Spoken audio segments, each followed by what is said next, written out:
Record. We are recording, I believe. Okay. Hello, everyone. My name is Heather Craig. I am the sustainability coordinator at the School of Medicine. Today, we're going to be talking about sustainable transportation, why it matters, what the benefits are, and also your options at WashU. If anyone has questions throughout, feel free to put something in the chat or just raise your hand, or you can interrupt me. But otherwise, we will have time at the end for questions. All right, so the first thing we're going to talk about is why sustainable transportation matters in the first place. I'm sure most of you know that burning fossil fuels like gasoline and diesel releases carbon dioxide, which is a greenhouse gas, into the atmosphere. According to the EPA, greenhouse gas emissions from transportation account for about 27% of total US greenhouse gas emissions, which makes it the largest contributor of US greenhouse gas emissions. And more than half of those emissions are from light duty vehicles like cars, vans, and other passenger vehicles. And then Project Drawdown, which is this like research collaborative, highlights carpooling, public transit, bike infrastructure. You can see what these green highlighted items are as among the top 100 solutions to tackle climate change. So transportation is a huge area of opportunity for us. Vehicular traffic is also a large contributor to poor air quality in cities. This leads to increased premature deaths due to cancer, respiratory diseases, and other health issues. I'm sure you're all familiar with this aspect too.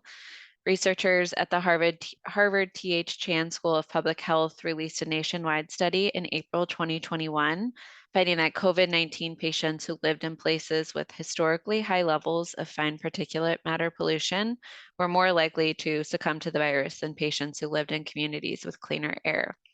So just a slight increase in air pollution was associated with a 15% increase in the COVID-19 death rate, even after adjusting for factors such as smoking, poverty, and number of available hospital beds. There are also additional benefits in addition to reducing greenhouse gas emissions and pollution for taking sustainable transportation. There is an economic benefit to not using a single occupancy vehicle. Cars just cost a lot more for maintenance, gasoline, and parking, especially on the WashU campus. Parking pass this year is $700+ with parking or with carpooling, you share gas, you share permit prices. And then public transit is free for WashU employees, and then biking is free for WashU employees after your bike purchase if you take advantage of our free bike tune-ups that we have. But a lot of people don't think about the cost of, vehicle ownership aside from just the gas that you see every day. You're paying car insurance, you're paying for maintenance, tires, depreciation, all of those costs that we don't think about on a day-to-day basis. There are also health benefits. You can get to campus with more energy and less stress, less driving in traffic, which I'm sure everyone can agree is not the best way to spend our day. There's the physical, like having aerobic activity every week. Carpoolers also tend to rate their commutes as less stressful. You can like socialize in the morning, share a coffee with someone. And then traveling by public transportation is actually much safer per mile than traveling by auto in terms of like accidents and crashes and things like that. There's also been an increase in security on the within public transportation in St. Louis.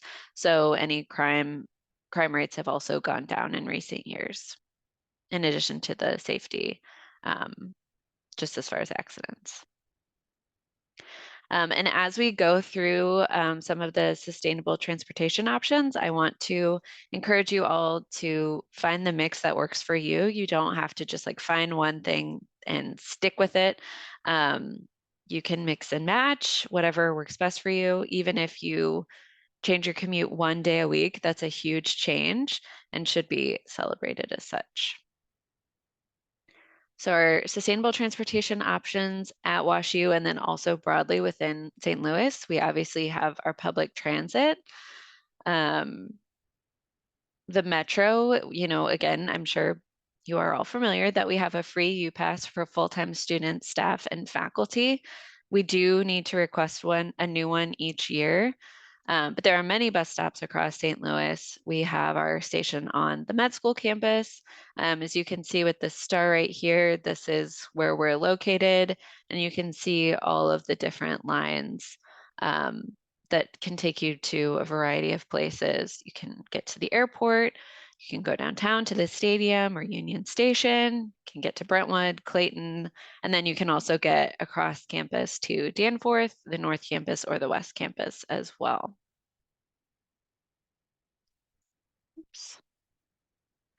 It can be scary to do things like taking the metro for the first time or taking your bike on the metro for the first time.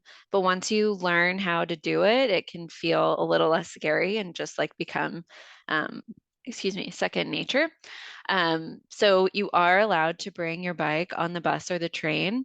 You can put it on the front bike rack. To bring it on, you just wait until all the other passengers have boarded, enter through the correct doors. You can see in this picture, it's like the first or the last. And then stand with your bike and don't leave it unattended when you bring it on. Um, some Metro bus tips.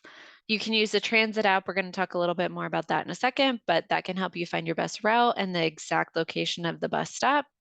We encourage you to get to your stop at least 5 minutes early and give yourself some extra time on either side in case the bus is late.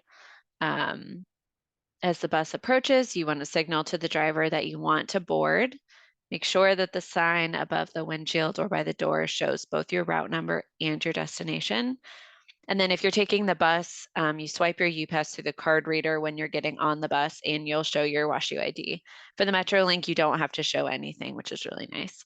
And then to request a stop, you can just pull the cord along the windows or press the strip. It'll be when you get on the bus or the MetroLink, all of these things will be a little self-evident, but it's nice to have that information before you board to make it a little less intimidating. And for the MetroLink, we do have the MetroLink station on campus. I'm sure you've all seen it. You do want to make sure that you're on the correct side of the platform by looking at the signs.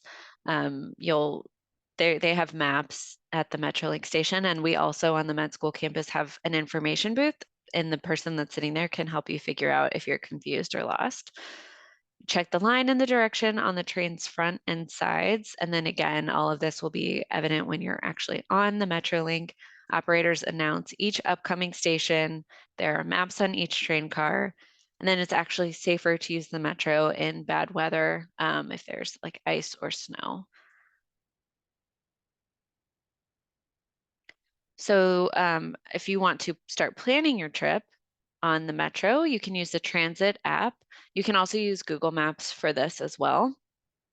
Either option is great.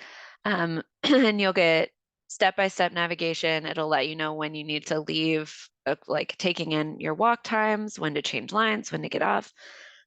It'll give service alerts, sorry, notifications and reminders, and then real-time locations and arrival predictions. So you can more accurately predict, okay, if I need to leave or if I need to get to the other campus by 11:30, when can I leave to get there definitely by then, which is really helpful. And then we'll move on to biking. So the School of Medicine is actually a silver level bicycle friendly business. We were awarded this last year. And this is due to our free bike tune-ups and our bike amenities, our biking culture.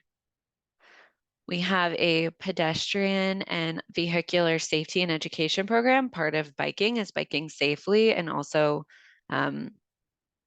having um, like car drivers be aware of how to safely interact with bikers as well.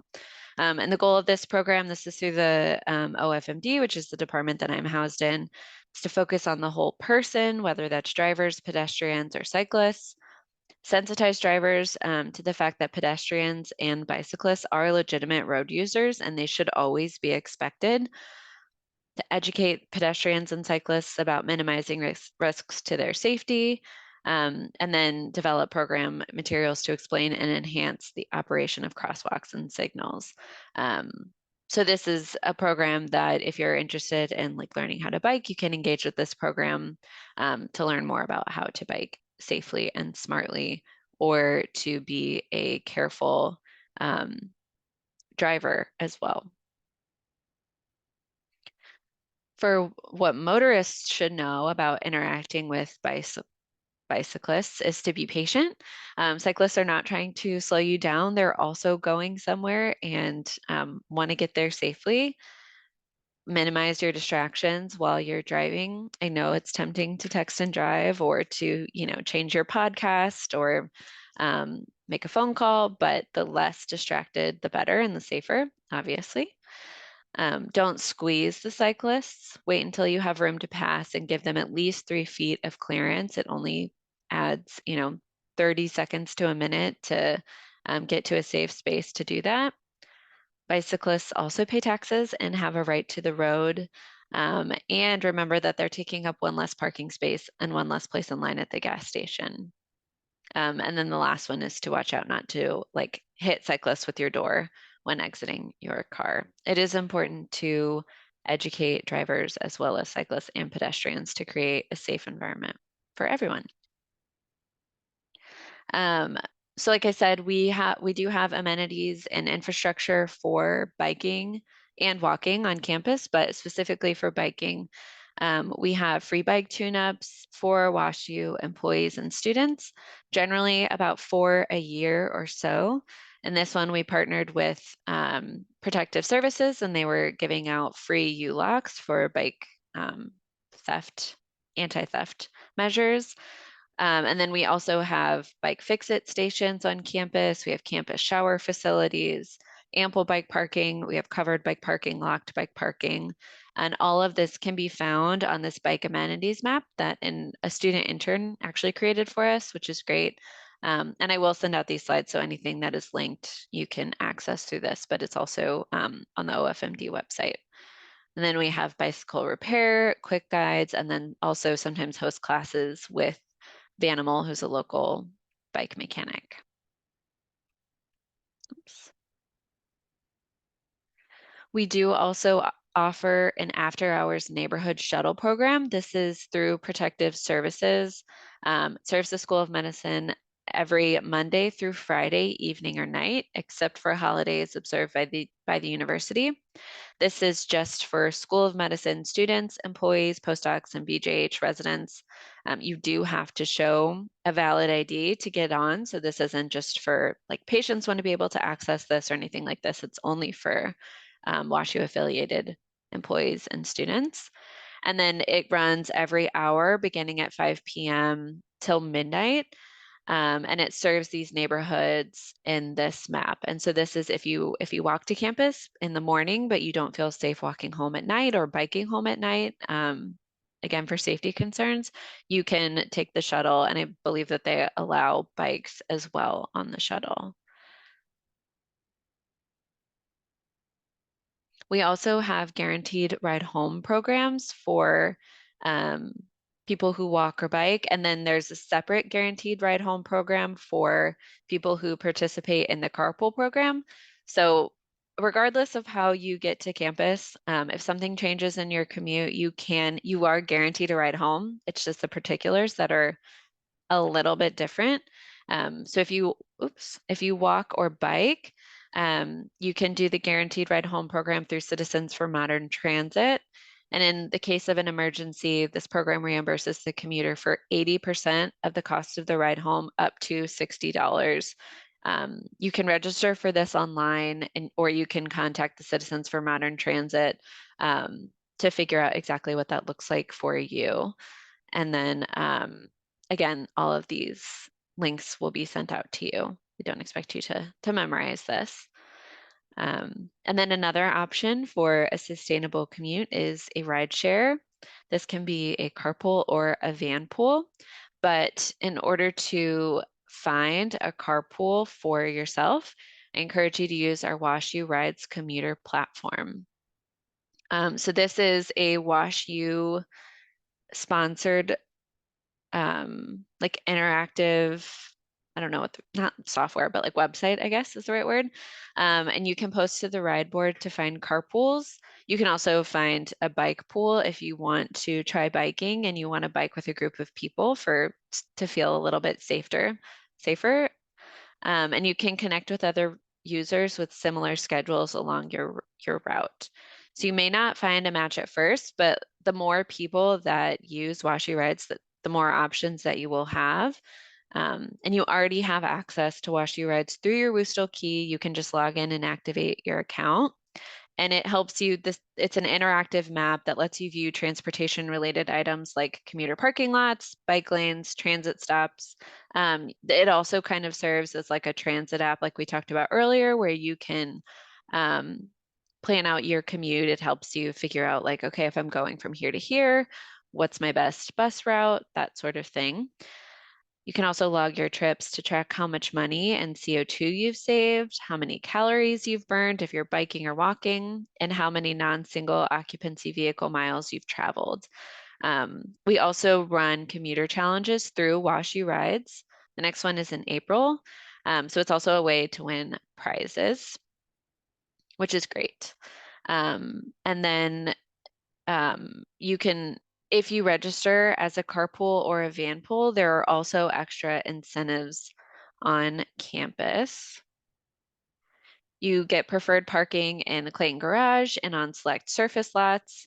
Um, you are eligible for guaranteed ride home reimbursement. This is a little bit different than the one we talked about for biking and walking. This one is a little more comprehensive, which is one of the benefits of signing up as a carpool. And I do want to make clear that there's a difference between like an informal carpool through people that you find on Washi Rides, which is wonderful and great, and I fully support it. But then we also have like a more formal carpool option where one person registers for the parking permit, and you register at the FISC desk, and this provides you eligibility for the more comprehensive guaranteed ride home reimbursement. If you have an informal carpool through Washi Rides, but you don't register through the FISC desk, you are eligible for the less comprehensive guaranteed ride home program, but not the like more full coverage. So I just want to make that clear. It's a little bit confusing. And then if you also do the informal carpool, you also don't get preferred parking. It would just be, whoever carpools that day or whoever is driving that day finds whatever spot. You don't have like a dedicated spot for yourself. So with the formal carpool and van pool through Guaranteed Ride Home, it's subsidized one-way rides home from campus up to 4 per year in the event of an emergency. And this is for a reimbursement of $125 maximum. So the previous was up to 80% of $60, whereas this is, like I said, more comprehensive. Gratuity is not included in either of those programs, though, just to call that out. And then eligible circumstances include sickness, unscheduled overtime, personal emergencies, unanticipated absence of a carpool driver. If your carpool driver has to go home sick or something like that, you would be guaranteed a ride home through this program. And then if you still feel like driving a single occupancy vehicle is your best option, there are still a few considerations.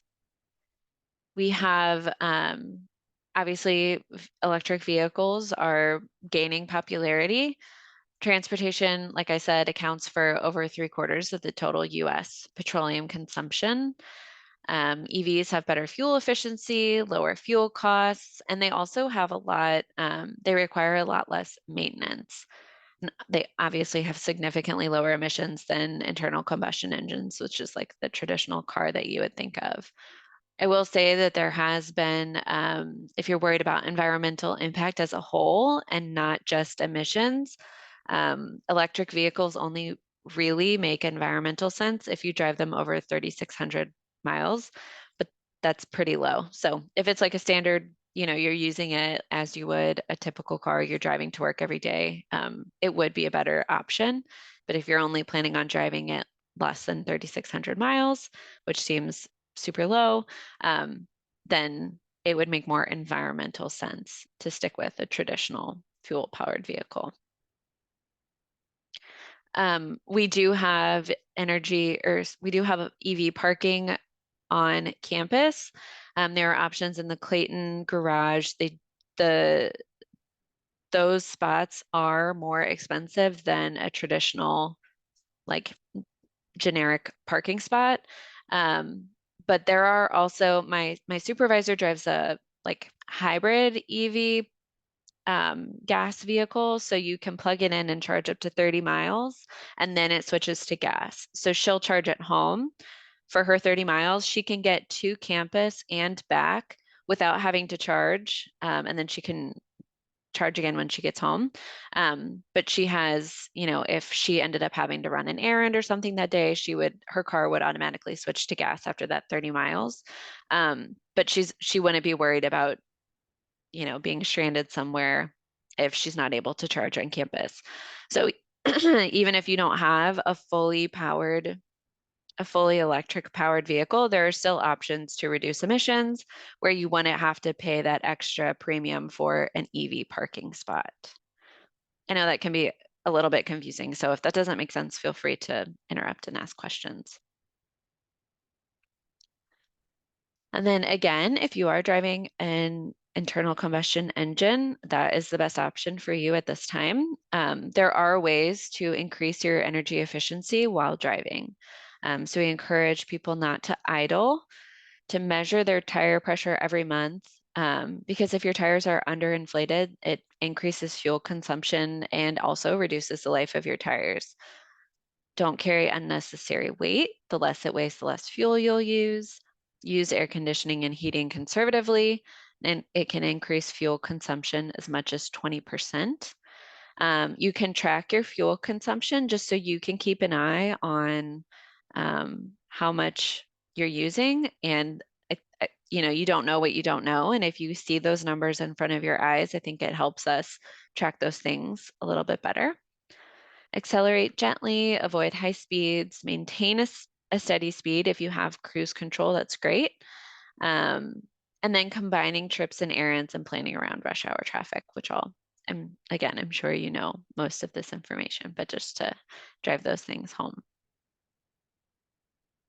And again, I know this was a lot of information and it can feel overwhelming, but I encourage you to try different things out and find what works for you. There is no shame in whatever transportation option you choose. Sometimes driving yourself is truly the best option. But I just want to encourage everyone to try and to utilize the WashU Rides platform, so you can kind of track what works for you. If you see like how much fuel you're saving by not driving, that can be a really cool incentive for people. We also have a leaderboard for people who travel the most, who use the platform and travel the most sustainably if you're competitive and that's your thing. But we basically just want to encourage you to try something new and something different and see what works for you. So that is all I have. I know that was a lot of information, so I'm happy to go back over anything. Does anyone have any questions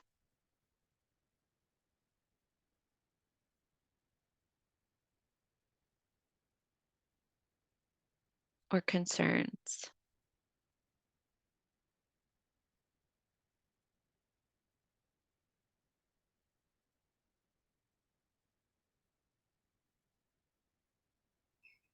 Hi Heather, is the WashU Rides Commuter Challenge in April? Is that on the WashU Rides website? Yes, let me find the exact dates for that. But yes, so the way that it works is if you are already enrolled in WashU Rides, or if you've already activated your account and you use it during that challenge, you will automatically be included. in the challenge. You don't have to like specifically sign up for the challenge. So it's anyone who uses the platform during that time. Let me double check on the dates. April and October are our active transportation months, so we always have a challenge during the month of April and during the month of October. Okay, thanks. Yeah. Okay, so the active commuter challenge will be April 10th through April 21st. So it's a 2 week period.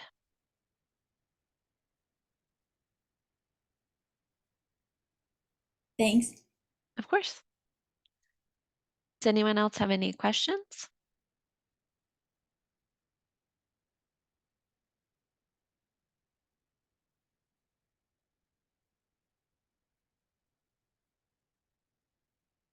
Okay. Well, that's all I have. I'm going to send the slides and the recording to Emily, and she can send those out. So if you want to click through the links, you're welcome to do that at your own time. I'm going to stop recording.